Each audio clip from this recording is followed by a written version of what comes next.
حضور زینت کائنات، بزم کائنات والی کائنات، محسن انسانیت، اسوہ عالمیت، احمد مجتبیٰ جناب محمد مصطفیٰ علیہ تحیت و ثنا، آپ کے حضور ناز میں عقیدتوں، محبتوں اور ارادتوں کے خراج پیش کرنے کے بعد نہایت ہی واجب الاحترام سامعین و حاضرین، السلام علیکم ورحمۃ اللہ وبرکاتہ۔ میری اور آپ کی خوش نصیبی اور بخت فروزی ہے کہ میں اور آپ آج کے اس پاکیزہ دن میں، پاکیزہ ماحول میں، پاکیزہ جگہ پر نماز جمعۃ المبارک ادا کرنے کی سعادت حاصل کر رہے ہیں۔ اللہ پاک آج کی ہماری ساجزانہ کاوش کو اپنی بارگاہ میں قبول فرما کر ہم سب کے لیے خوش آخرت کا سامان بنائے۔ آمین۔ آپ جانتے ہیں کہ یہ ماہ مکرم رجب المرجب شریف کا مہینہ ہے، اور آج رجب کی 6 تاریخ ہے، اور 6 تاریخ کو ہی حضور سیدی و سندی سیدنا و معیننا و آقانا و مأوانا و ملجانا خواجہ خواجگاں سلطان الہند نائب رسول اور عطائے رسول حضرت سیدنا خواجہ معین الدین چشتی اجمیری سنجری رحمۃ اللہ تعالیٰ علیہ کا یوم وصال ہوتا ہے۔ گویا کہ آج آپ کے وصال کا دن ہے، تو چند معروضات میں نے آپ کے حضور ہدیہ عقیدت کے طور پہ آپ کے گوش گزار کرنی ہیں۔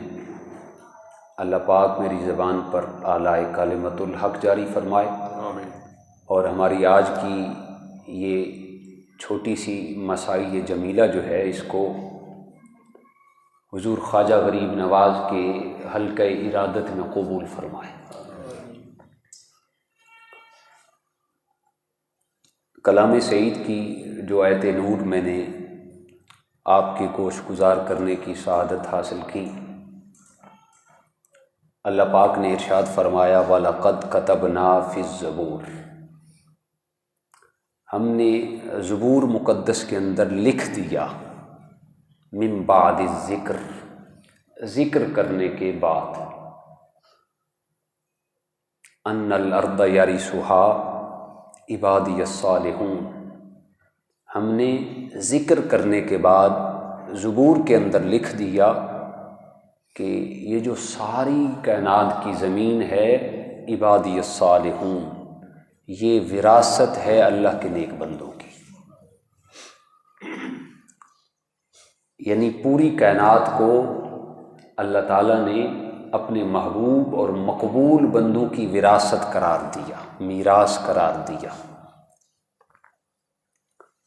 تو جن خوش بخت اور خوش نصیب لوگوں کو اللہ تعالیٰ نے اس زمین کا حاکم بنایا، شجر و حجر کا حاکم بنایا، اس زمین پر رہنے والے باسیوں کا حاکم بنایا، ان شخصیات میں ایک شخصیت حضور خواجہ غریب نواز تھے، جنہیں میں اور آپ خواجہ معین الدین چشتی اجمیری کہتے ہیں۔ آپ بر صغیر پاک و ہند میں سلسلہ عالیہ چشتیہ کے سربراہ تھے۔ قرآن مجید سے پہلے جتنی بھی سابقہ کتب سماویہ آسمانی کتابیں تھیں، ان کے بہت زیادہ احکامات تھے۔ قرآن مجید نے ان احکامات کو تبدیل کر دیا، لیکن یہ حکم ایسا ہے جو زبور کے اندر بھی اسی طرح ہے اور قرآن کے اندر بھی اسی طرح ہے، کہ ہم نے اللہ کے نیک بندوں کو پوری کائنات کی زمین عطا فرما دی، پوری کائنات کی سلطنت اور حکومت عطا فرما دی۔ حضرت سیدنا عبداللہ بن عباس رضی اللہ تعالیٰ عنہ اس آیت کی تفسیر میں فرماتے ہیں یہ جو ان الارض ہے اس سے مراد ان الارض فی الجنہ، اس سے مراد جنت کی زمین ہے، اس سے مراد جنت ہے۔ تو گویا اس کا مطلب یہ ہوا ہم نے زبور کے اندر ذکر کرنے کے بعد لکھ دیا ہے کہ جنت کے وارث تو میرے محبوب اور مقبول بندے ہیں۔ تو آپ اس سے اندازہ لگا سکتے ہیں کہ جب جنت کو اللہ نے اپنے محبوب بندوں کی وراثت قرار دے دیا تو یہ زمین تو بعد کی چیز ہے، یہ زمین پیچھے کیسے رہ سکتی ہے؟ اولیاء اللہ کو اللہ نے زمین پہ کل اختیار دے دیا، جنت پہ اختیار دے دیا، اور یا اللہ زندہ ہوں تب بھی زمین پہ حکومت کرتے ہیں، اگر زندہ نہ ہوں چلے جائیں پھر بھی زمین پہ زندہ ان کی حکومت جاوید و باکرامت رہتی ہے۔ یہ میں نہیں کہہ رہا، عیسائی مورخ ہے بڑا معتصب قسم کا لارڈ کرزن، جب برطانوی سامراج کی حکومت تھی متحدہ ہندوستان پہ تو اس وقت یہ برطانوی حکومت کی طرف سے متحدہ ہندوستان کا وائس رائے تھا لارڈ کرزن۔ اس نے بھی کہا کہ میں نے بر صغیر پاک و ہند کے اندر، ہندوستان کے اندر قبر والوں کو حکومت کرتے دیکھا، وہ دنیا سے چلے گئے پھر بھی ان کی حکومت لوگوں کے دلوں پر راج کرتی نظر آئی، اور جن کو میں نے حکومت کرتے دیکھا ان شخصیات میں سے ایک شخصیت کا نام حضور خواجہ غریب نواز ہے، خواجہ معین الدین چشتی اجمیری سنجری رحمۃ اللہ تعالی علیہ۔ آپ کا سلسلہ نسب جو ہے وہ 12 واسطوں کے ساتھ والد کی طرف سے حضور سیدنا امام علی مقام امام حسین رضی اللہ تعالیٰ عنہ تک جا ملتا ہے، اور والدہ کی جانب سے اگر دیکھیں تو 7 واسطوں کے ساتھ آپ کا سلسلہ نسب حضور سیدی خواجہ حضور سیدی امام حسن رضی اللہ تعالیٰ عنہ تک جا ملتا ہے، یعنی آپ نجیب الطرفین سید زادے ہیں، یعنی حسنی بھی ہیں اور حسینی بھی ہیں، نجیب الطرفین سید زادے، اور آپ مادرزاد ولی تھے، یعنی ماں کے پیٹ سے جو اللہ کا ولی بن کے آتا ہے اسے مادرزاد ولی کہتے ہیں۔ حضور سیدی خواجہ غریب نواز رحمۃ اللہ تعالی علیہ مادرزاد ولی تھے۔ آپ نے 536 ہجری کو ایران اور افغانستان کا بارڈر ہے، بارڈر ایریا ایران، جنوبی ایران میں ایک علاقہ، ایک صوبہ ہے سیستان، تو سیستان کا ایک علاقہ ہے سنجر گاؤں ہے، تو اس سنجر کے اندر 536 یا 37 ہجری کو 14 رجب المرجب کو آپ کی ولادت باسعادت ہوئی۔ ایران کے علاقہ سیستان اور پھر سیستان کا ایک گاؤں ہے سنجر، اسی نسبت سے آپ کے نام لکھا ہوا ہوتا ہے خواجہ معین الدین حسن چشتی اجمیری سنجری۔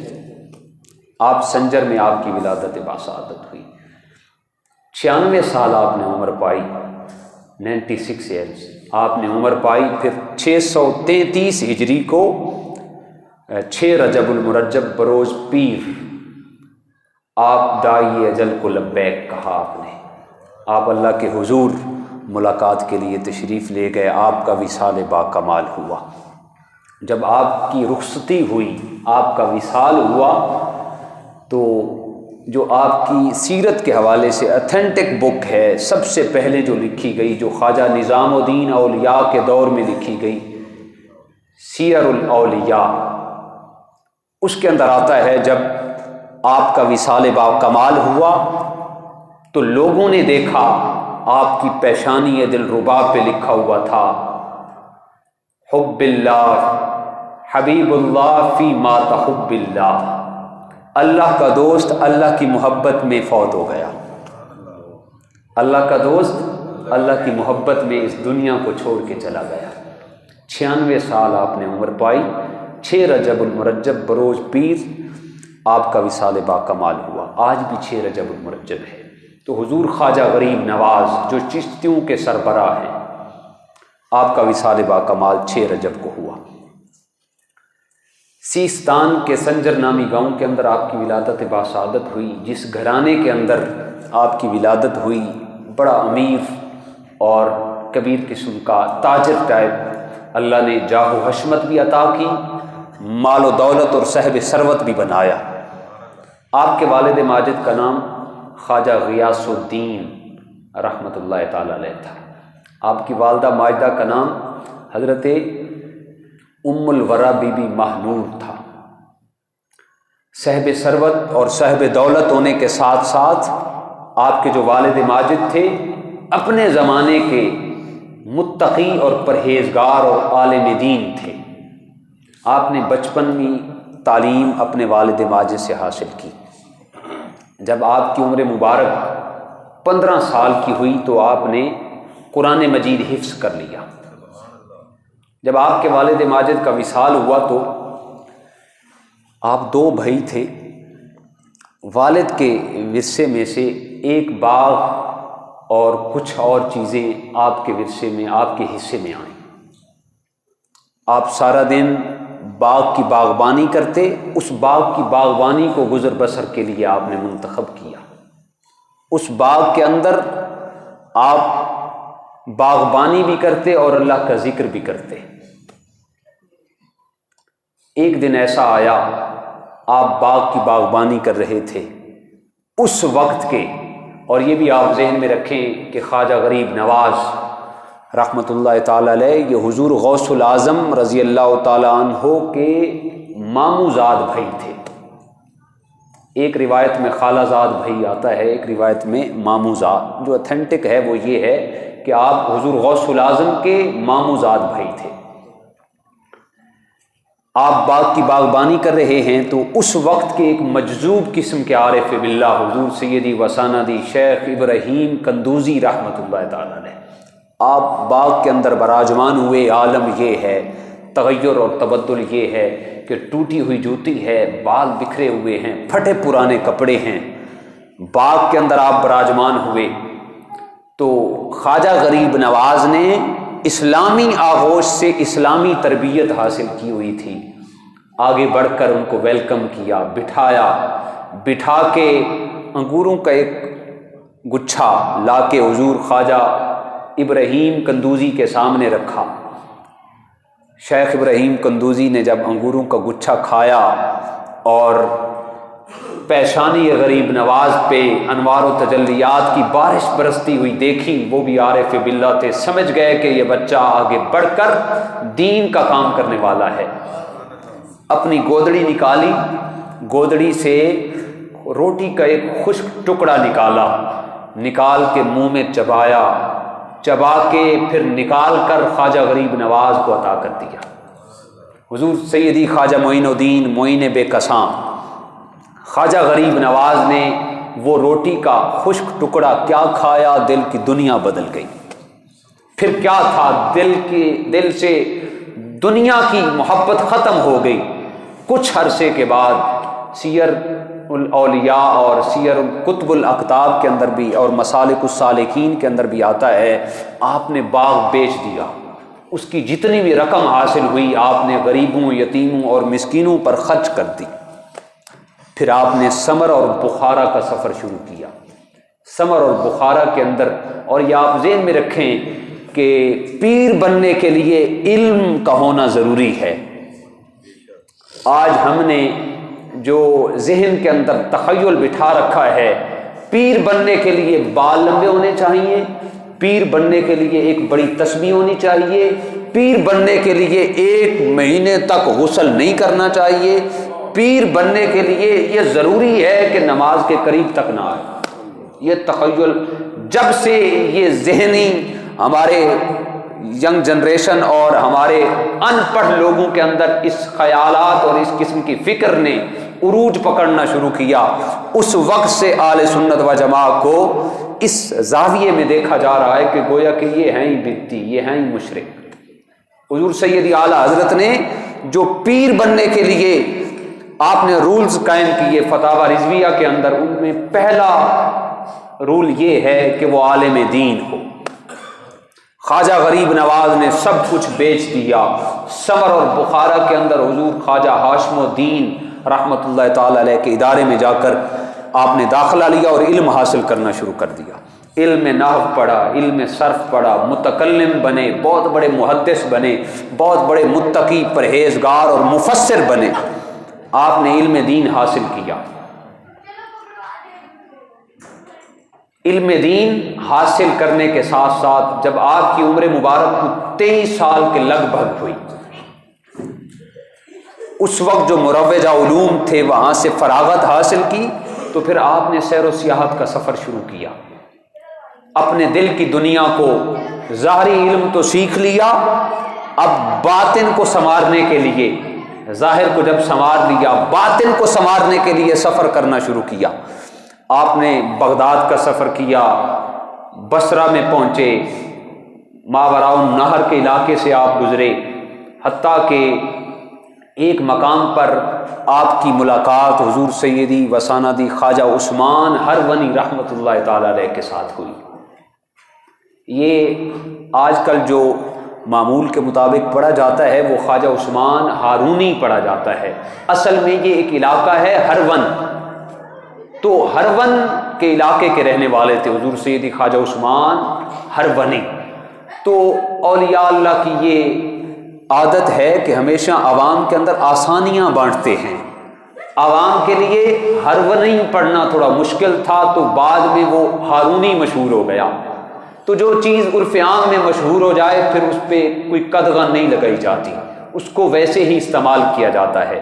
خواجہ عثمان ہارونی رحمۃ اللہ تعالی علیہ کی آپ کو زیارت نصیب ہوئی، اکتساب فیض حاصل کیا، پھر 20 سال تک آپ حضور سیدی خواجہ عثمان ہارونی رحمۃ اللہ تعالی علیہ کے علم نور سے اور اکتساب فیض سے آپ اکتساب حاصل کرتے رہے۔ آپ اپنے شیخ کامل کی خدمت کرتے، ضرورت پڑنے پر جوتیاں تک اٹھاتے، ضرورت پڑنے پر وضو کرواتے، بستر اٹھاتے، ساری خدمت کرتے۔ ایک دن حضور سیدی خواجہ عثمان ہرونی رحمۃ اللہ تعالی علیہ نے فرمایا، بیٹا معین الدین، میرا دل چاہتا ہے کہ حج نہ کرائیں، خانہ کعبہ کی زیارت کرائیں، روضہ رسول کو دیکھائیں۔ تو خواجہ معین بے کساں خواجہ غریب نواز نے ہاتھ باندھ کے عرض کی، حضور میرا دل بھی یہی چاہتا ہے۔ تو خواجہ عثمان ہرونی رحمۃ اللہ تعالی علیہ نے اپنے شاگرد کو، اپنے مرید کو، اپنے بیٹے کو ساتھ لیا، بیت اللہ شریف میں پہنچے۔ بیت اللہ میں جا کر نگاہیں آسمان کی طرف بلند کر کے اللہ کے حضور ملتجی ہوئے، مالک میرے اس شاگرد کو، میرے اس مرید کو، معین الدین کو اپنی بارگاہ میں قبول فرما۔ سیر الاولیاء مسالک السالکین کے اندر آتا ہے کہ جب آپ نے یہ دعا کی، یا اللہ میرے اس بیٹے معین الدین کو اپنی بندگی میں قبول فرما، تو ہاتف غیب سے ندائی، اے عثمان ہرونی، ہم نے معین الدین کو اپنے محبوب اور مقبول اور برگزیدہ بندوں میں شامل کر لیا ہے۔ تو جب یہ سند ابشار، سند بشارت آپ کو مل گئی، پھر خواجہ عثمان ہرونی رحمۃ اللہ تعالی علیہ نے فرمایا، بیٹا اب ہم نے خانہ کعبہ کی زیارت کر لی، اب حضور جان عالم کی بارگاہ میں چلتے ہیں۔ روضہ رسول کے زائر ہوئے، سلام عرض کیا تو خواجہ غریب نواز کے شیخ کامل خواجہ عثمان ہرونی نے فرمایا، بیٹا حضور جان عالم کی بارگاہ میں سلام عرض کریں۔ خواجہ غریب نواز خواجہ معین بے کساں نے حضور جان عالم کی بارگاہ میں جب سلام عرض کیا تو گنبد خضراء سے آواز آئی، وعلیکم السلام یا قطب المشائخ، اے قطب مشائخ وعلیکم السلام، وعلیکم السلام۔ پھر کچھ عرصہ آپ وہاں پہ رہے، واپس تشریف لے آئے۔ اولیاء اللہ یہ تصوف میں شاہ صاحب جانتے ہیں، یہ ہم نے پیری مریدی کے اندر ہم سب سے آخری سپرلیٹو ڈگری ہم غوث کو سمجھتے ہیں. سپرلیٹو جو ڈگری ہے وہ غوث نہیں ہے، وہ قطب ہے.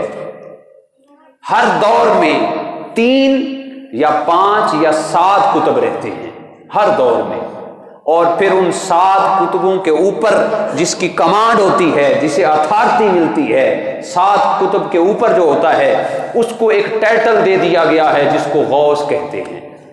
جو اولیاء اللہ کی اولیاء میں جو نقطہ کمال ہے، نقطہ انتہا ہے، اس کو قطب کہتے ہیں، اور جو ان قطبوں کے اوپر ہوتا ہے اسے غوث کہتے ہیں.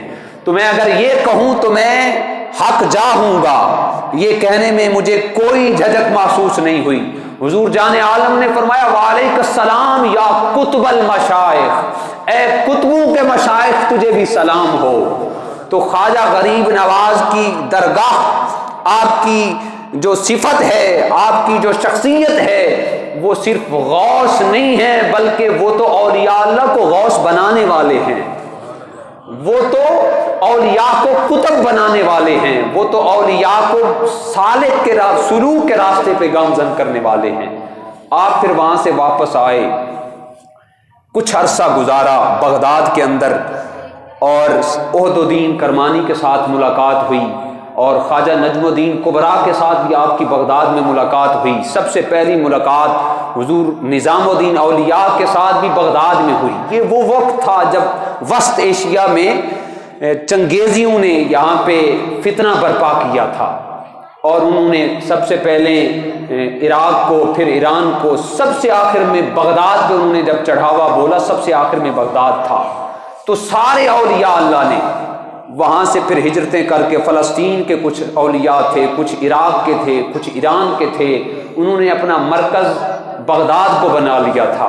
تو خواجہ نظام الدین اولیاء کی پہلی ملاقات بھی خواجہ غریب نواز کے ساتھ بغداد میں ہوئی. کچھ عرصہ گزرنے کے بعد،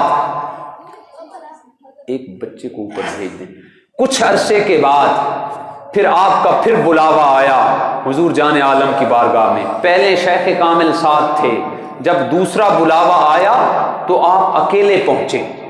جب حضور جان عالم کی بارگاہ میں پہنچے تو سلام عرض کیے. سلام عرض کرنے کے بعد آپ مسجد نبوی کے ایک کونے میں بیٹھ کر مراقبے کی حیثیت میں تھے. حضور جان عالم صلی اللہ علیہ وسلم جو اس وقت کے خدام تھے، خدام کو آقا کائنات نے حکم دیا کہ معین الدین کو میری بارگاہ میں بلا کے آئیں، معین الدین کو میری بارگاہ میں بلائیں. تو اس وقت کے جو خدام تھے ان کو زیارت ہوئی، لوگوں نے شور مچا دیا کہ آئینہ معین الدین، معین الدین کہاں پہ ہیں؟ تو سارے معین الدین، اس وقت بہت زیادہ معین الدین تھے، سارے حاضر ہو گئے، میں معین الدین ہوں، میں معین الدین ہوں. تو خدام آقا کائنات کی بارگاہ میں عرض کرتے ہیں، سیر الاولیاء اور سیر قطب الاقطاب کا ریفرنس میں کوٹ کر رہا ہوں. تو خدام کو فرمایا گیا میں اس معین الدین کو طلب کر رہا ہوں جس کا نام معین الدین چشتی اجمیری سنجری ہے. تو جب خواجہ غریب نواز کو یہ بتایا گیا، آپ کی آنکھوں سے آنسو کی جھڑیاں رواں کہ حضور کے لب اقدس پر میرا نام آ گیا. آپ حضور علیہ السلام کی بارگاہ میں حاضر ہوئے. سیر قطب الاقطاب کے اندر آتا ہے جب معین بے کساں خواجہ غریب نواز آقا کائنات کے مواضع اقدس کے سامنے حاضر ہوئے تو گنبد خضرا سے آواز آئی، بیٹے معین الدین یہاں پہ نہ رکو، اندر آ جاؤ، اندر آ جاؤ. تو آقا کائنات نے پھر اپنے جمال جہاں آرا سے خواجہ معین الدین چشتی اجمیری سنجری کو نوازا، اور پھر حضور علیہ السلام نے فرمایا اے معین الدین بیٹا ہم نے تمہاری ڈیوٹی اجمیر میں لگا دی ہے، آپ ہندوستان میں چلے جائیں، ہم نے آپ کی ڈیوٹی اجمیر میں لگا دی ہے. تو اس وقت کے بعد آپ کا یہ لقب پڑ گیا نائب رسول اور ہند الولی. آپ ہندوستان کے والی، نائب رسول اور عطائے رسول کا آپ کو اس وقت یہ لقب مل گیا. آپ وہاں سے پھر روانہ ہوئے، آپ حضور بغداد کے اندر آئے تو خواجہ قطب الدین بختیار کاکی اور دیگر عہد الدین کرمانی، نظام الدین اولیاء، خواجہ نجم الدین کبریٰ جو حضور امام فخر الدین رازی کے بھی شیخ کامل تھے، اور بہت سارے مشائخ کے ساتھ آپ کی ملاقات ہوئی.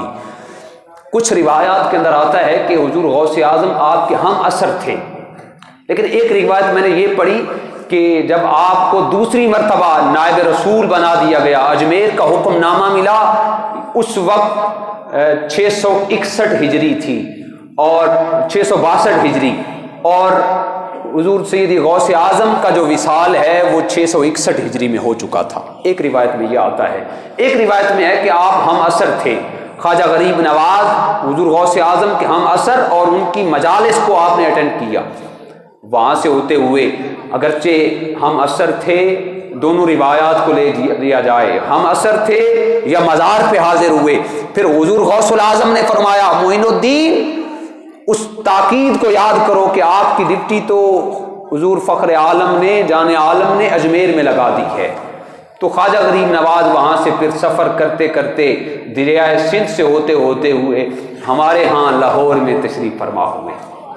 ہمارے بدبختی کو خوش بختی بنانے کے لیے آپ لاہور میں براجمان ہوئے، اور حضور وہاں پہ غزنی سے ہوتے ہوئے آپ نے حضور سیدی فیض عالم داتا گنج بخش علی حجویری کا شہرہ بھی سنا تھا کہ آپ کا مزار اقدس لاہور میں ہے، تو کشش آپ کو لاہور میں لے آئی۔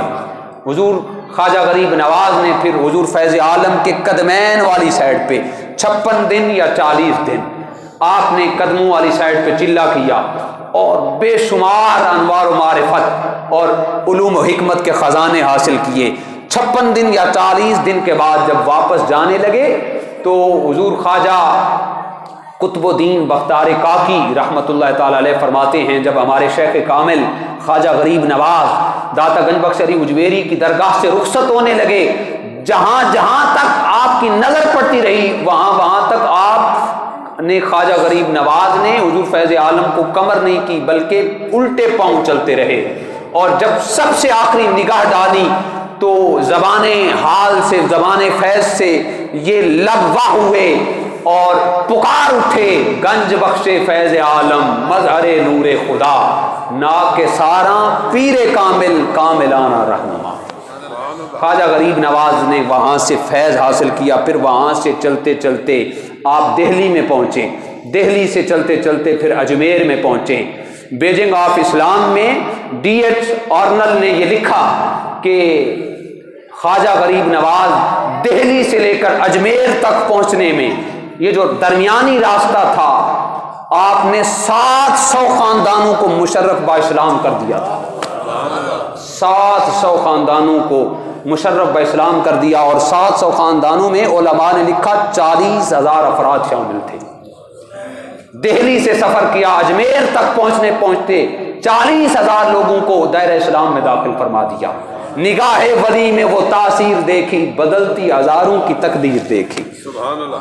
آپ کا پہلا ٹاکرا جہاں پہ ہوا، دیکھا آتش پرست آگ کی پوجا کر رہے ہیں، آپ نے دین اسلام کی خدمت کرنی تھی، دین کا پیغام ڈلیور کرنا تھا۔ آپ نے خادم 40 درویش آپ کے ساتھ تھے، خادم کو بھیجا جاؤ ان سے تھوڑی سی آگ لے کے آؤ، کہ ہمارے شیخ کامل نے سردیوں کا موسم ہے، پانی تھوڑا گرم کرنا ہے وضو کے لیے، تھوڑی سی آگ دے دی جائے۔ تو جو سادھو تھے، ان کے جو پنڈت تھے، ان کے جو مذہبی رہنما تھے، انہوں نے کہا دوڑ جائیں، ہم اپنے خدا کی پوجا کرتے ہیں، ہم آگ کی پوجا کرتے ہیں، ہم اس کو ٹکڑے ٹکڑے کیسے کر سکتے ہیں۔ تو خواجہ غریب نواز وہاں پہ خود براجمان ہوئے، آپ پہنچے، جا کر انہیں اسلام کی دعوت دی اور فرمایا تم آگ کی پوجا کیوں کرتے ہو، آگ کی پوجا کس لیے کرتے ہو؟ تو جو سادھو تھے، ان کے جو مذہبی پیشوا تھے، وہ کہنے لگے ہم آگ کی پوجا اس لیے کرتے ہیں جب قیامت کا دن ہوگا ہم اگر جہنم میں بھی گئے تو آگ ہمیں نہیں جلائے گی، ہم اس وجہ سے آگ کی پوجا کرتے ہیں۔ تو خواجہ غریب نواز فرمانے لگے کہ آگ اگر اس وقت نہیں جلائے گی تو اس کا لازمی مطلب یہ ہے آگ اب بھی تمہیں کچھ بھی نہیں کہے گی، اب بھی نہیں جلائے گی۔ تو کہنے لگے آگ کا کام تو جلانا ہے، یہ کیسے ہو سکتا ہے نہیں جلائے گی؟ آپ نے فرمایا اگر مجھے آگ نہیں دیتے تو کم از کم ہاتھ ڈال کر میرا پانی ہی گرم کر دیں تاکہ سردیوں کا موسم ہے میں وضو کر سکوں۔ کہنے لگے ایسا نہیں ہو سکتا، ہمارے ہاتھ جل جائیں گے۔ تو خواجہ غریب نواز رحمۃ اللہ تعالی علیہ فرمانے لگے ظالمو پھر اس کی کیسے پوجا کرتے ہو جو تمہیں پہچانتی تک نہیں؟ اس کی کیسے پوجا کرتے ہو آگ کی؟ کہنے لگے آپ کو آگ کچھ نہیں کرے گی۔ خواجہ غریب نواز فرمانے لگے میں تو میں رہا، میں نے اس اللہ کی وحدانیت کا اقرار کرتا ہوں، آگ تو میری جوتی تک کو بھی کچھ نہیں کہے گی۔ تو سیر الاولیاء اور سیر قطب الاقطاب کے اندر آتا ہے، وہ کہنے لگے وہ کیسے، ہمیں یہ موازنہ کر کے مشاہدہ کر کے دکھائیں۔ آپ نے اپنے نالین پاک کو، اپنی جوتی کو آگ کے اندر پھینک دیا اور کہا آگ خبردار، دین اسلام کا معاملہ ہے، میری کمر نہ لگنے دینا۔ تو صاحب سیر الاولیاء فرماتے ہیں کافی گھنٹے وہ جوتی آگ میں پڑی رہی لیکن آپ کی جوتی کو کچھ بھی نہ ہوا۔ جب آپ کی اس کرامت کو دیکھا تو جو جتنے مذہبی پیشوا تھے، ان کے سادھو تھے، پنڈت تھے، سارے کے سارے، اور جو 700 خاندان کے لوگ تھے، سارے کلمہ پڑھ کر مشرف اسلام ہو گئے۔ آج ہم باتیں بڑی بڑی کرتے ہیں لیکن ہم نے کسی کو دین کی طرف راغب نہیں کیا۔ کوئی ہماری وجہ سے دین کے ساتھ اٹیچ ہو سکتا ہے ہوا ہو، لیکن اگر اپنے گربانوں میں جھانکیں تو ہم لوگوں کو دین سے دور کرتے ہیں، قریب تک نہیں آنے دیتے۔ لیکن خواجہ غریب نواز کی عظمتوں کو سیلوٹ، ان آپ کی عظمتوں کو سلام۔ آپ نے دہلی سے اجمیر تک سفر کرتے ہوئے 40,000 لوگوں کو کلمہ پڑھا کر مشرف اسلام کیا۔ اور آپ پھر جب دہلی سے اجمیر میں پہنچے تو جس جگہ پر آج آپ کا مزار اقدس ہے، اس وقت یہاں پہ جنگل تھا، ایک بہت بڑا درخت تھا۔ تو جنگل میں جو اس وقت کا راجا تھا پرتھوی راج، اس کے اونٹوں کے بیٹھنے کی جگہ تھی، اونٹ بیٹھتے۔ تو خواجہ غریب نواز نے وہاں پہ جا کے اس درخت کے نیچے اپنا ڈیرا لگایا۔ اس وقت تو وہ جنگل تھا لیکن آج منگل بن چکا ہے، اور آج منگل بن چکا ہے۔ خواجہ غریب نواز نے وہاں پہ ڈیرا لگایا تو پرتھوی راج کے وہ سارے چیلے چماٹے دوڑ کے آئے، اس جگہ پر تم نے ڈیرا نہیں لگانا، یہ بادشاہ کے اونٹوں کے بیٹھنے کی جگہ ہے۔ تنگ کیا، گستاخانہ جملے کسے، آپ کو اذیتیں دی اور مجبور کر دیا آپ اس درخت کو چھوڑ کر کسی اور جگہ پہ چلے جائیں۔ تو خواجہ غریب نواز جب وہاں سے اٹھے اس درخت سے، آپ تو اٹھ کے چلے آئے، آپ نے اتنا فرمایا کہ ہم تو جا رہے ہیں، تمہارے راجا کے اونٹ بیٹھے ہی رہیں گے، اونٹ بیٹھے ہی رہیں گے۔ جب شام کو اونٹ چر کے واپس آئے، بیٹھے، دوسرے دن وہ اٹھانے کے لیے آئے، ایڑی چوٹی کا زور لگایا لیکن اونٹوں نے اٹھنے کا نام تک نہ لیا۔ اور پھر آخرکار وہ مجبور ہو کر خواجہ غریب نواز کے پاس آئے اور ان میں سے کچھ لوگ مشرف اسلام ہوئے۔ آپ نے فرمایا چلیں ٹھیک ہے، پھر ان کے اونٹ اٹھے۔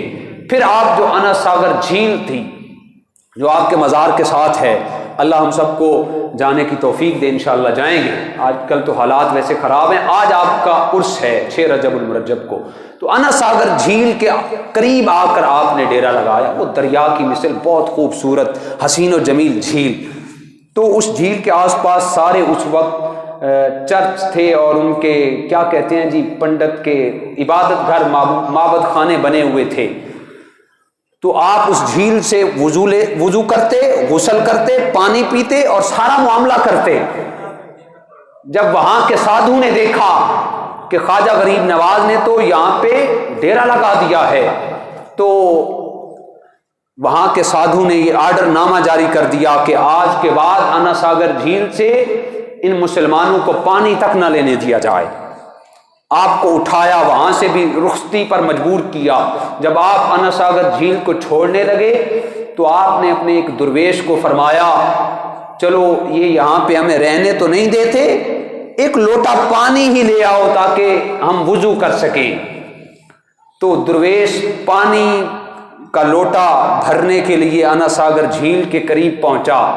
جب جھیل کے اندر لوٹا ڈالا تو لوٹا کیا ڈالنا تھا، پوری کی پوری جھیل ہی لوٹے میں سما گئی۔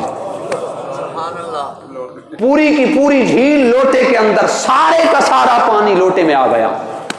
اور ادھر دوسری جانب دیکھیں، حدیبیہ کا مقام ہے، بخاری کا ریفرنس کوٹ کر رہا ہوں، حدیبیہ کا مقام، صحابہ نے عرض کی بندہ نواز پانی نہیں ہے، ہم نے پانی پینا ہے، پیاس کی شدت ہے، سواریاں پیاسی ہیں، کھانے کے لیے کچھ نہیں، پانی نہیں ہے۔ حضور علیہ السلام نے فرمایا کوئی لوٹے کے اندر چند قطرے باقی ہیں تو لوٹا میرے سامنے لے آئیں۔ تو حضور جان عالم صلی اللہ علیہ وسلم کی بارگاہ میں پانی کا ایک لوٹا پیش کیا گیا، چند قطرے پانی کے۔ تو امام الانبیاء جان عالم صلی اللہ علیہ وسلم نے بخاری کا ریفرنس دیا، اپنا دست اقدس، دست شفا اس لوٹے میں رکھا تو پانی کی ندیاں جاری ہو گئی۔ بعد میں صحابہ سے کسی نے پوچھا اس وقت تم کتنے تھے؟ تو صحابہ نے فرمایا اس وقت تھے تو ہم 1400 یا 1500 تھے، تو ہم 1500، لیکن اس لوٹے سے، دست اقدس سے، انگلیوں سے پانی کے ایسے چشمے جاری ہوئے، ایسے دریا بہے، اگر ہم لاکھوں بھی ہوتے تو پانی ہم سب کے لیے کافی ہو جاتا۔ جب مصطفیٰ جان عالم عطا کرنے پہ آئے تو لوٹے سے دریا بہا دیے، اور ادھر جب عطائے رسول اور نائب رسول نے لوٹا بھرا تو پوری کی پوری جھیل ہی لوٹے میں سما گئی۔ وہ مصطفیٰ تھے، یہ نائب مصطفیٰ تھے۔ اللہ اکبر، ساری کی ساری جھیل لوٹے میں سما گئی۔ جب ان لوگوں نے دیکھا آنکھیں کھل گئی کہ یہ ہم نے کیا کام کر دیا۔ بڑی منتیں کرتے رہے، مشقتیں کے ساتھ سماجتیں کی کہ ہمارے بچے مر جائیں گے اگر پانی نہ ملا۔ تو حضور خواجہ غریب نواز نے تو دین اسلام کی تبلیغ کا بہانہ بنانا تھا۔ آپ نے مرید کو فرمایا بیٹا جاؤ، جا کر یہ لوٹا پھر جھیل میں اڈیل دو۔ پھر وہ لوٹا کیا اڈیلنا تھا، پوری کی پوری جھیل ہی بھر گئی، پوری کی پوری جھیل ہی بھر گئی۔ حضور خواجہ غریب نواز نے بر صغیر میں آ کر اسلام کا جو پودا لگایا، 90 لاکھ، 90,000 نہیں، ایک تو صرف 90 ہے، ایک ہے 90,000، ایک ہے 90 لاکھ۔ تو خواجہ غریب نواز کو اللہ نے یہ خدا داد، آپ کے پاس یہ طاقت تھی، آپ نظر دوڑاتے لوگ کلمہ پڑھنے پر مجبور ہو جایا کرتے۔ نظر سے آپ نے، خواجہ غریب نواز رحمۃ اللہ تعالی علیہ نے 90 لاکھ غیر مسلموں کو مشرف اسلام کیا۔ یہ آپ کی خدمات ہیں۔ آپ بیک وقت صرف پیر نہیں تھے، صرف تسبیح پھیرنے والے نہیں تھے۔ اگر میدان جہاد آتا تو آپ سب سے بڑے غازی ہوتے، اگر میدان علم ہوتا تو آپ سب سے بڑے مفسر ہوتے، اگر میدان حدیث ہوتا تو آپ نے کم از کم 3 سال تو روضہ رسول پہ درس حدیث دیا۔ آپ محدث فی المدینہ تھے، آپ بہت بڑے عالم، بہت بڑے فقیہ، بہت بڑے محدث، بہت بڑے متکلم تھے۔ آپ نے 96 سال عمر پائی۔ کتنی سال؟ 536 ہجری کو آپ سنجر کے علاقہ میں پیدا ہوئے، پھر 6 رجب المرجب 633 ہجری بروز پیر آپ کا وصال باکمال ہوا۔ آج آپ کا یوم وصال ہے۔ ہم جتنی بھی حضور خواجہ غریب نواز کے حضور عقیدتوں اور محبتوں کا خراج پیش کریں وہ کم ہے۔ آج ہم مساجد کے محراب و منبر پہ جلوہ فراز ہیں تو یہ خواجہ غریب نواز کی نالین کا صدقہ، آپ کی جوتیوں کا صدقہ، آپ کے جوڑوں کا صدقہ ہے۔ ہمیں تو ہمارے جتنے بھی باپ دادے بڑے، ہم اپنی ہسٹری کو کھنگالیں تو ہماری ہسٹری یہی ہے کہ ہمارے بڑوں نے اولیاء اللہ کے ہاتھ پہ اسلام قبول کیا تھا۔ یہ علماء کی مشائح جمیلہ بھی تھی اگرچہ اس میں، لیکن اس میں مرکزی کردار جو مین رول تھا وہ اولیاء کاملین، اولیاء کبار، مشائخ اعظام کا تھا۔ اس میں سب سے جو مرکزی رول ہے وہ خواجہ غریب نواز، خواجہ معین الدین چشتی اجمیری سنجری رحمۃ اللہ تعالی علیہ کا ہے۔ اللہ پاک آپ کی مزار پر انوار کو بقعہ نور بنائے، آپ کے فیض کو عام فرمائے، اور اسی فیض سے ہم سب کے سینوں کو محبت مصطفی صلی اللہ علیہ وسلم سے معطر و منور فرمائے۔ وآخر دعوانا